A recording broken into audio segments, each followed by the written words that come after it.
Bismillahirrahmanirrahim. Assalamualaikum warahmatullahi wabarakatuh. Alhamdulillahirabbil alamin, wassalatu wassalamu ala asrafil anbiya'i wal mursalin wa ala alihi wasahbihi ajmain. Amma ba'du. Baiklah, perkenalkan, nama saya Tri Rahmi Lestari, NIM 1191022524, Fakultas Pendidikan Bahasa Arab Lokal 4D.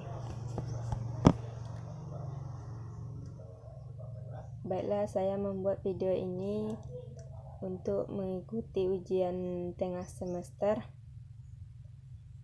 dengan mata kuliah bimbingan dan konseling yang diampu oleh Ibu Suci Habibah MPD. Baiklah, sebelum kita membahas layanan-layanan bimbingan dan konseling, sebaiknya kita mengetahui apa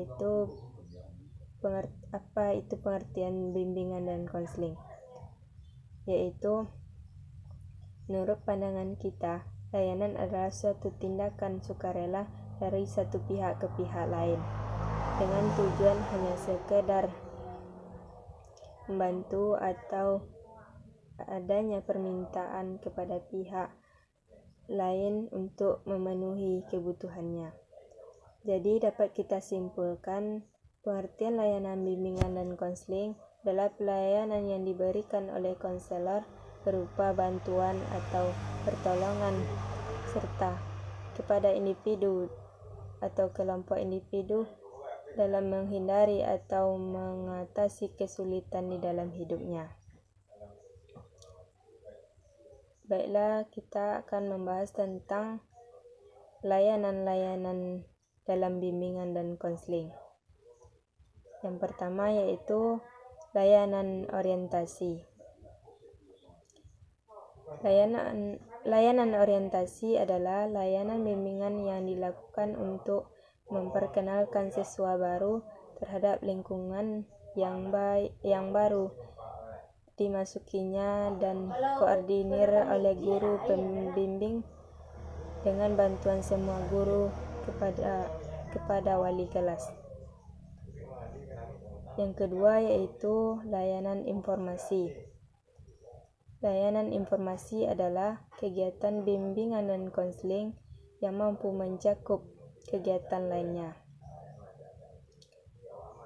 Yang ketiga yaitu layanan pembelajaran.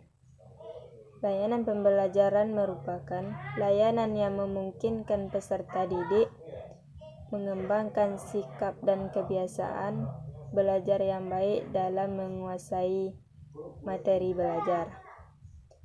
Yang keempat yaitu layanan penempatan dan penyaluran. Layanan penempatan dan penyaluran yaitu layanan konseling yang memungkinkan klien memperoleh menempatkan dan penyaluran yang sesuai dengan bakat dan kemampuan masing-masing. Yang kelima yaitu layanan penguasaan konten. Layanan penguasaan konten merupakan suatu layanan bantuan kepada siswa baik sendiri maupun dalam kelompok untuk menguasai kemampuan atau kompetensi tertentu melalui kegiatan belajar. Kemampuan atau kompetensi yang dipelajari merupakan suatu unit konten yang di dalamnya terkandung fakta dan data, konsep, proses hukum dan aturan, nilai, persepsi, afeksi, sikap, dan tindakan. Adapun tujuan dari layanan penguasaan konten ada dua, yaitu tujuan umum dan tujuan khusus. Tujuan umum adalah dikuasainya suatu konten tertentu. Konten merupakan suatu unit materi yang menjadi pokok bahasan yang dikembangkan oleh guru pembimbing dan dijalani oleh siswa. Yang keenam yaitu layanan konseling individual. Layanan konseling individual adalah proses belajar melalui hubungan khusus secara pribadi dalam wawancara antara seorang konselor dan konseling.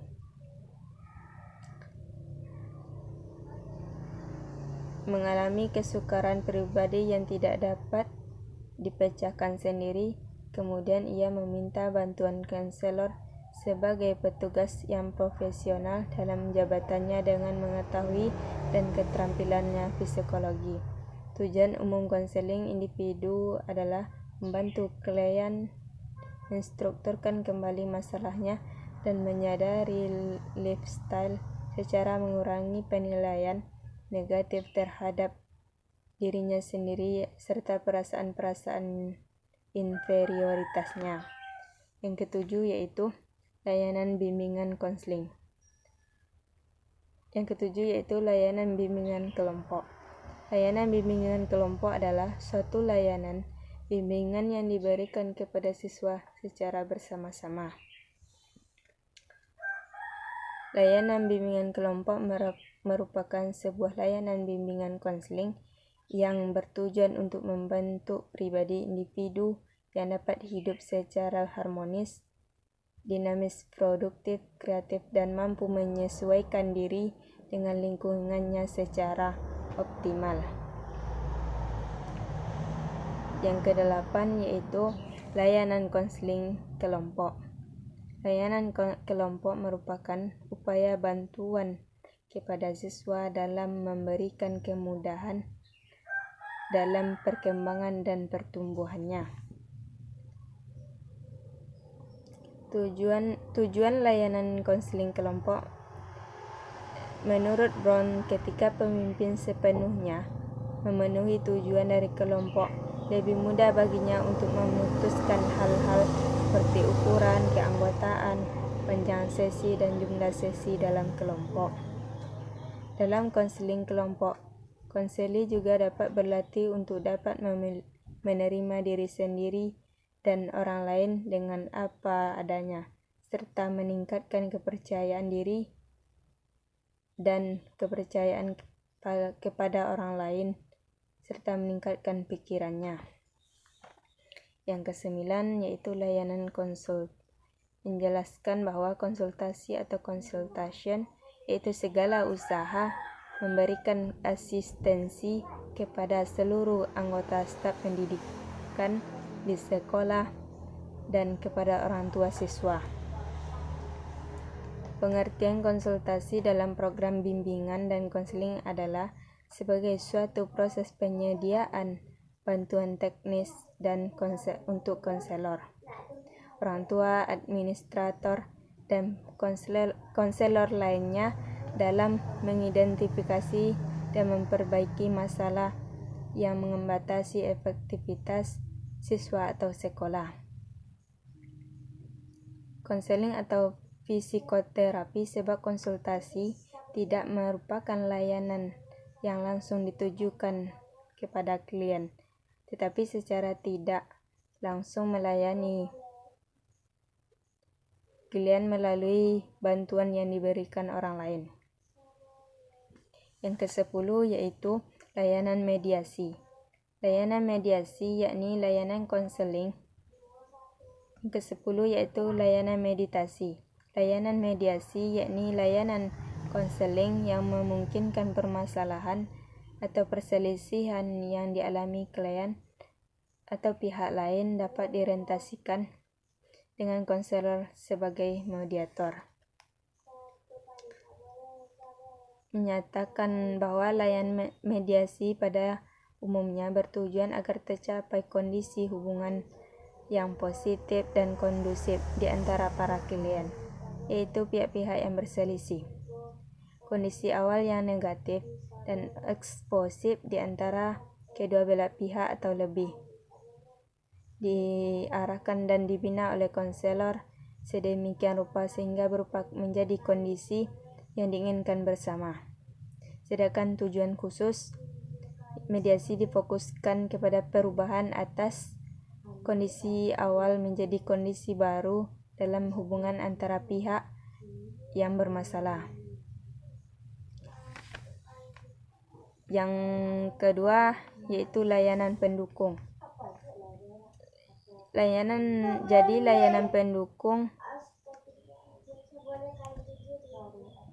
layanan pendukung BK di sekolah dan di madrasah tidak akan dapat dilaksanakan secara efektif dan tujuannya tercapai sesuai apa yang direncanakan tanpa kegiatan-kegiatan pendukung. Agar layanan BK di sekolah dan di madrasah lebih efektif dan mencapai hasil sesuai yang direncanakan, maka harus didukung oleh kegiatan-kegiatan pendukung layanan BK. Adapun kegiatan-kegiatan pendukung pelayanan bimbingan konseling di sekolah dan madrasah adalah aplikasi instrumentasi, himpunan data, konferensi kasus, kunjungan rumah, dan ahli tangan kasus. Kesimpulannya yaitu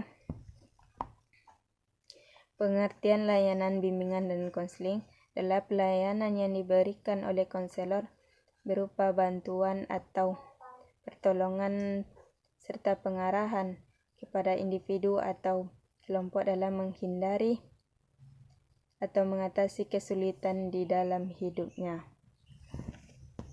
Baiklah, terima kasih. Mohon maaf atas segala kekurangan.